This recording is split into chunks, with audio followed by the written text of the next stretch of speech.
Boeing shares are down a quarter. The third delay of the Boeing 787 pushed back the schedule for the fourth time. By the end of 2007, Boeing was facing delays, penalties, and damage to its reputation. Now Boeing has to tell its 51 customers it won't be ready before the end of next year. Launch airline ANA, for one, is furious. The most painful thing I think I've ever had to do was to go tell them that we were going to be late. To have to do that multiple times was very, very difficult. We are the systems integrator. We have to be the ones responsible for delivery, quality, cost, and we lost control of that. One of the mistakes that Boeing made clearly was that they trusted their supply chain too much. I've talked to Boeing engineers who told me we didn't even realize what we knew.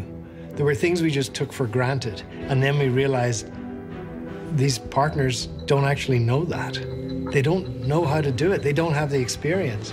That was true even for longtime Boeing suppliers like Mitsubishi, which was building the wing for the 787. Boeing actually built the first wing in Seattle, and they brought the Japanese in and showed them how to do it and said, okay, go back to Tokyo and build it that way. But making that wing, it's not just building the pieces and putting them together, it's putting the systems into the wing and handling a whole supply chain around that. It was something, even Mitsubishi, a very, very competent manufacturer in its own right, had never actually done that before. So they ran into problems. Of course they ran into problems.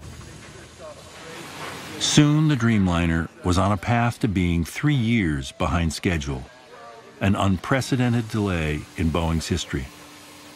And Ray Connor was tasked with leading a team to fix the supply chain problems. The perseverance of that team was phenomenal, and of our supplier team too. We started over. I mean, everything had to get reworked, everything.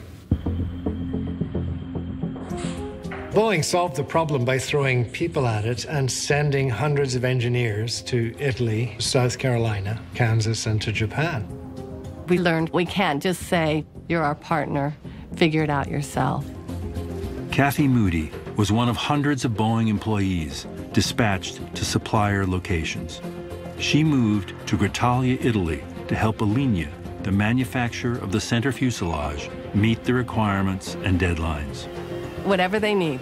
If they need me to help lead, if they need me to help get them some engineering help, there's always that balance between doing the work for them, but then also showing them how to do the work.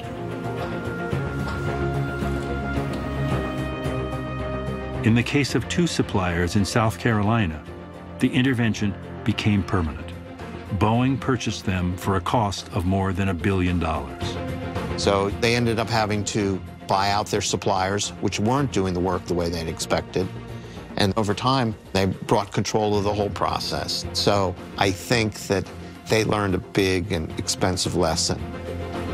By the end of 2009, it had been almost 3 years since engineers had been deployed around the world to help address the supply chain problems. And 1.5 years since Boeing missed the delivery date it had originally promised its customers. Finally, in December, a finished Dreamliner was ready for its first flight.